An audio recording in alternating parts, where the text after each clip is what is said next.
बच्चों, आज मैं आपको गायब होने वाले बस्ते की कहानी सुनाऊंगी। एक शाम एक लड़का अली अपना बस्ता क्लासरूम में भूल गया।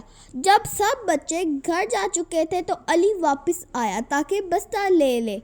स्कूल का रास्ता अंधेरे और सन्नाटे से भरा हुआ था। Lights bar bar on off हो रही थी। अली ने क्लासरूम का दरवाज़ा खोला लेकिन कुर्सी पर बस्ता नहीं था।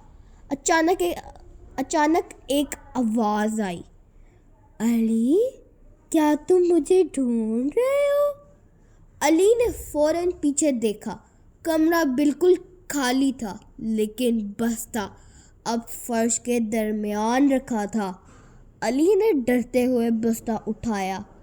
जैसे ही उसने बस्ता उठाया, ब्लैक बोर्ड पर खुद ब खुद लिखा गया, मुझे दोबारा मत भूलना।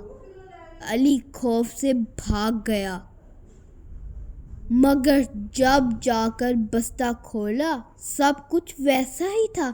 किताबें, पेंसिलें, लंच बॉक्स।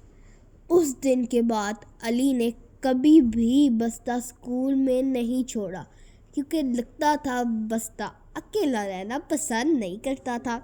अगर आपको ये कहानी पसंद आई हो तो मेरे चैनल को लाइक और सब्सक्राइब ज़रूर करें।